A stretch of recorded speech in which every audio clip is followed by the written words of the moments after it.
Following Renfuji's departure, the silence of the moonlit pod was unceremoniously broken by someone's wrecked wheezing.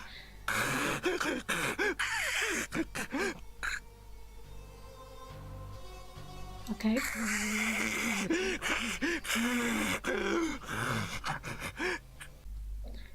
Welcome back to these Irae. Last time we started a fight with a spinner and ended up talking about breasts. Let's see why. 簡単だよ。 Hi. It's simple. I met his confusion with a smirk. It sounded ridiculous when said out loud, but she did seem to be a bit of a fated partner to me.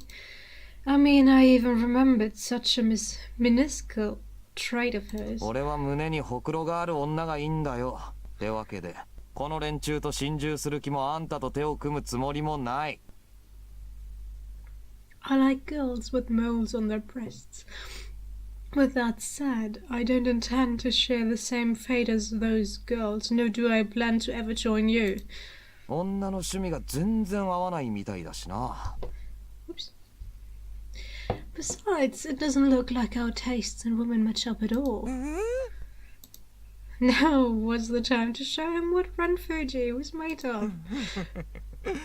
いいでしょう。これほど愚かな男だとは思わなかった。そんなに命がいらないのなら、ここで輪切りになりなさい。 Yes, Spinner, thank you. Very well, I didn't expect you to be such a fool, but if you care so little for your life, I'll slice you up right now. だから死ぬ気はないって。 Yes, I said I don't plan on dying. 小酒! Enough with that hogwash. Though I sank deeper into my body, it would have no doubt taken it less than a second to tear my flesh, cleave through my bones, and sever my torso. The second that felt as short as it was hopeless, and none of the attempts at resistance would have borne fruit quick enough to be effective. A frame of time so brief would have been enough for little to nothing. Under normal circumstances, I would have died for certain, no doubt about it. So what I had to do was slice up that very second, extending it. For the longest time, I had always wished I could stop time. As such, I'd always gotten used to manipulating my perception of it. I'd slice it up into a moment that felt like an eternity, and within that hollow, empty space, where a single second had been extended to last a million, I would have enough time to think of countermeasure. I'd form my Ahnenerbe, shape it into a palpable weapon sharp enough to slice through these wires. I may not have been fond of blades, but this, too, felt like karma at work. On that rainy night, I'd already made peace with the fact that I might die. In other words, there could only have been one reason still preventing me from mastering this power. I'd been reluctant to involve this girl, Marie, in all this. I couldn't bring myself to make her witness another death, to force her onto the battlefield, and that fact alone might have been the sole dividing line separating us. I should have understood. I should have noticed.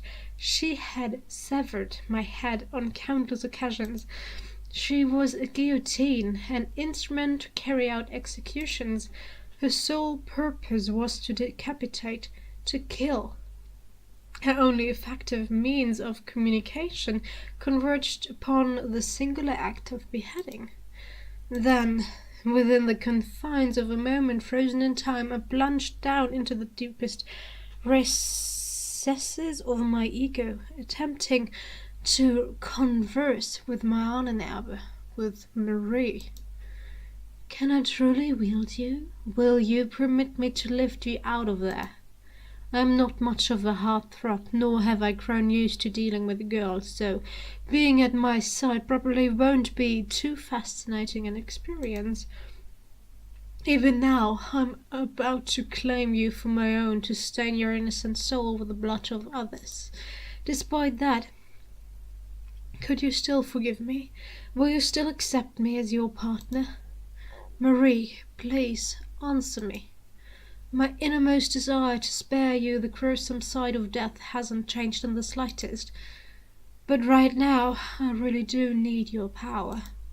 I need to materialize my killing intent to beat this guy. I'm begging you, grant me a weapon that would help me return to those days of old. A blade to protect all I could hold dear. A guillotine to sever the chains of the law, ghetto, holding us prisoner. I won't mistreat you. I swear it on my life. So long as I go against my principles and make you witness blood and death, I will lay everything bare before you. So please, decide. In the end, am I a man worthy of you? How do you feel about me? It was then that I heard a voice echo in the very bottom of my consciousness, the Unus Mundus that lay even beyond my id. Mon chéri. Alright. I see. In that case, there is no more need to hesitate. Let us go then, side by side, and raise the curtains on tonight's grand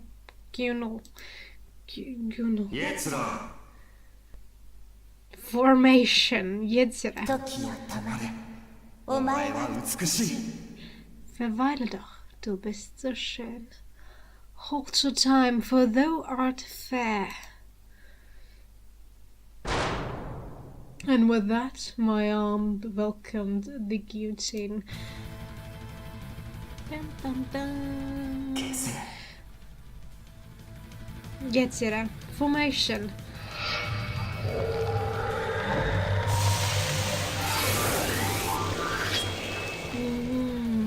Looks cool. I couldn't tell those words left my lips, but at the moment my consciousness exploded in a torrent of chaos, culminating in a storm to wash over my entire being. Verweile doch. Hold your time. Du bist so schön, for thou art fair. Words soaked deep in sorcery, an invocation that belonged only to me, its echoes stirring my aunt and Albert to life. But didn't Irae use it as well? Okay. The guillotine in my arm shifted and transformed into a shape most befitting to be wielded by Ren Fuji. The blade in my flesh was heavy, dark, and just the right length. A manifestation of my will, the physical incarnation of my desire to return to my old life.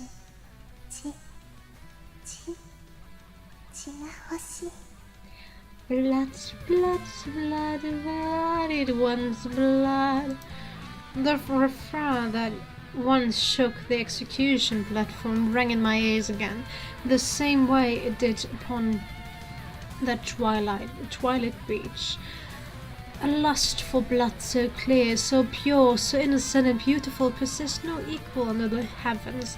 Its melody a blessing to cradle my blade.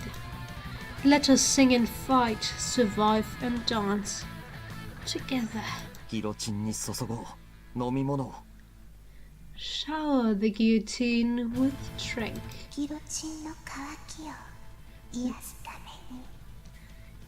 May the guillotine's thirst be quenched.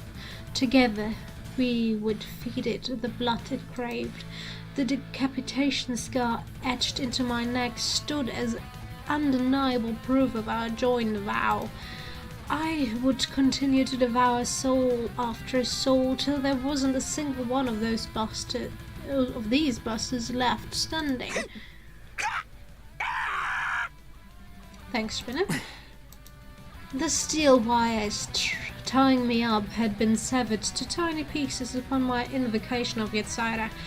At the same time, blood sprayed forth from Spinner's body in a violent surge.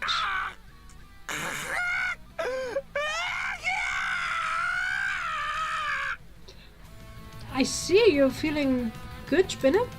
I knew what I meant. He had completely fused with his instrument, what it meant. In that case, would destroying an unab lead to its wielder's demise as well? Spinner was no longer in a state to reactivate his weapon. I'd cleaved right through the steel wires. If anything, the fact was still alive could be considered a miracle in itself. Wait, we can still... Just shut up already. Begging for his life like a third-rate weakling on the verge of death wouldn't do him much good. I had no idea what he planned after this, but seeing him snivel on the ground certainly wouldn't make me feel anything. Aside from pity, perhaps. Hell, getting rid of him before he made himself look even more pathetic would be for his sake, if anything.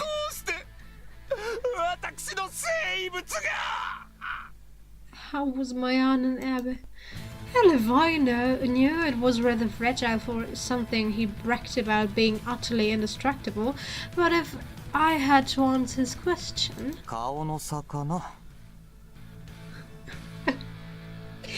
Maybe, because I'm not butt ugly like you are.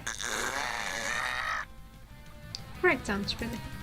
I unleashed my guillotine with the most unimpressed downward swing I could muster, while Spinner gave me a look of unbridled terror, his eyes wide with fear and shock.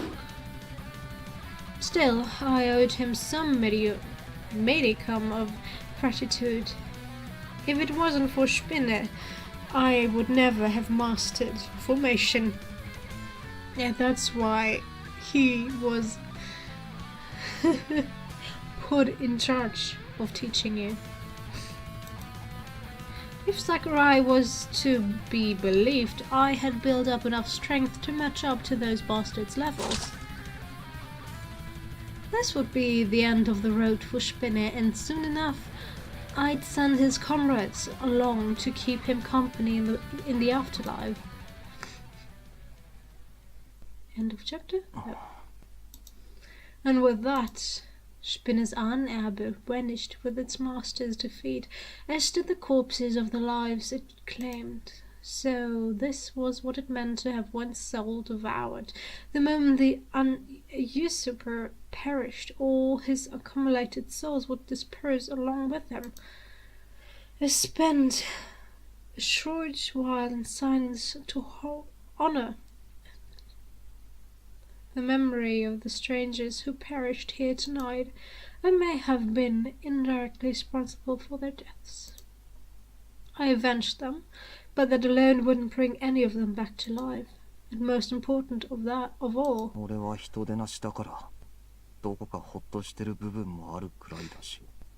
I'm a natural-born bastard.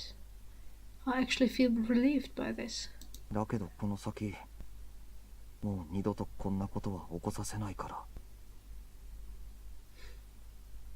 I think it's fine feeling relieved. You're not having to deal with corpses that you can't explain. And, well, you don't want to absorb the souls of innocent people anyway, so I don't feel why you shouldn't feel relieved.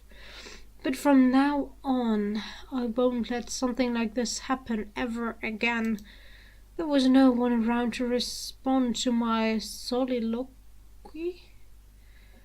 Once I'd finished paying my respects, I picked up a cell phone lying around on the ground nearby and headed home.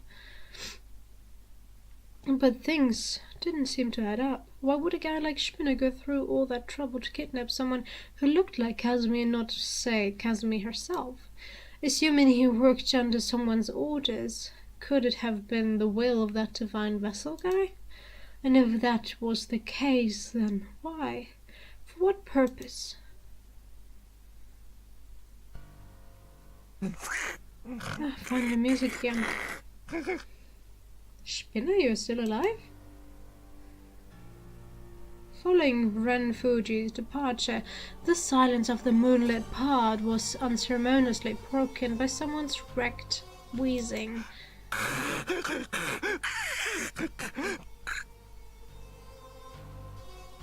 Okay.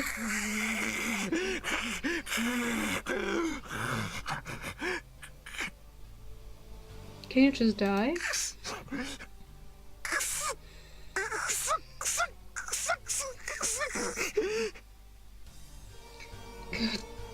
damn it. God damn it. God damn it. God damn it. God damn it. God damn it. God damn it. He spat out each word like the syllables of a curse, his voice trembling with wrathful resentment.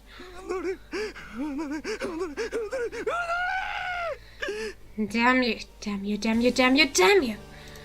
He had committed a colossal oversight by underestimating the boy. Spinner would never have imagined that a pretty-faced brat like barely even worthy to be called a man would overpower him to this extent. You pay for this. They would all pay for this, not just the boy. Each and every one of those bastards would rot in hell. Yes. Despite choking on his own blood, Spinner sounded a loud cackle as he imagined the sight. The boy may have materialized a rather powerful animal, but in the end he was still wet behind the ears. That she left without confirming whether or not Spinner had truly died is a testament to his naivete. The boy would live to regret this. The boy who lived. Oh, they all would. First things first, though.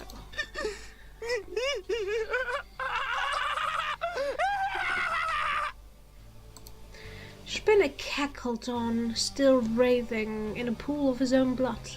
He would remain in hiding until he had recovered enough, then seek the help of his comrades. Babylon, in particular, might be able to patch up even a wound this severe. If Spinner was to team up with anyone, that woman would be a fine candidate. Aside from holding Cain's leash, she also possessed a much less secretive personality compared to the likes of Christoph.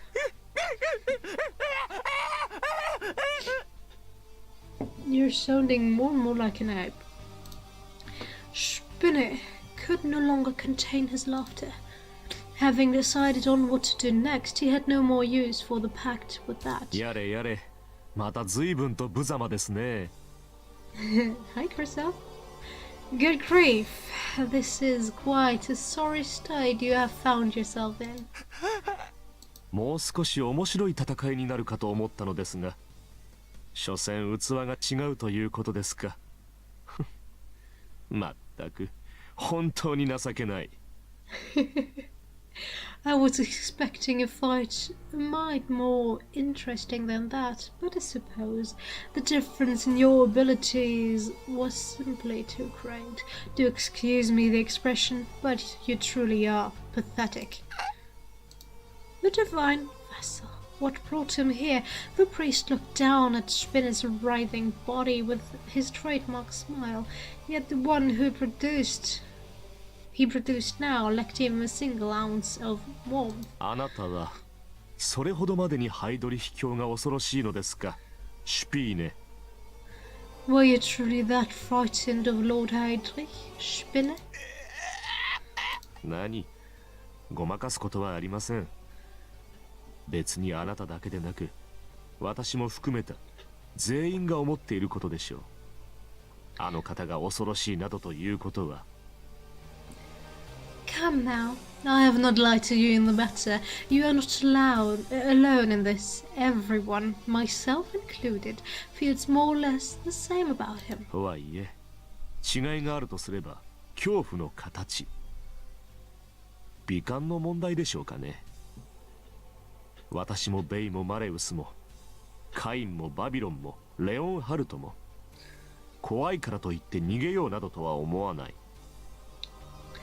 Having said that, if there is indeed a difference, it lies in how our fear materializes. A matter of personal principles, I suppose.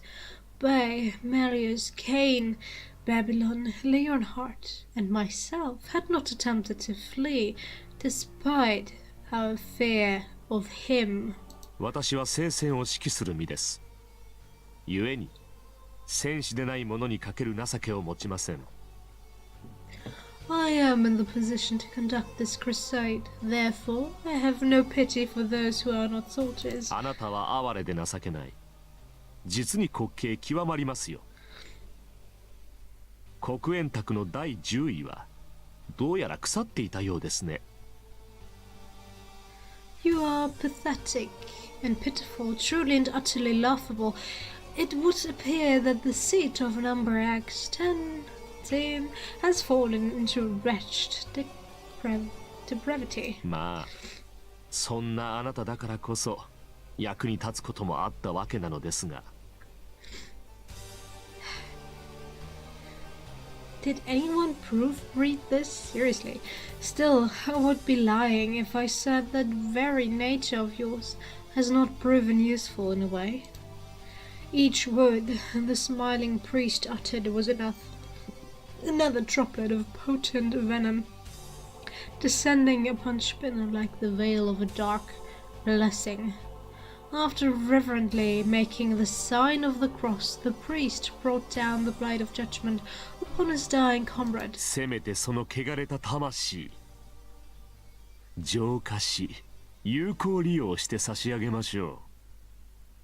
光栄に思いなさい。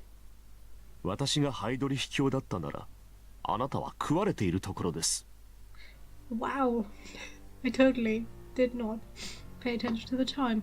At the very least, I will purify your tainted soul and put it to good use. Think of it as an honor. Had I been Lord Heydrich, you would have been devoured in the blink of an eye. Well, as I said, I didn't pay attention to the time, and I am all out of time. I hope you enjoyed it, nevertheless. And I'll see you next time. Bye!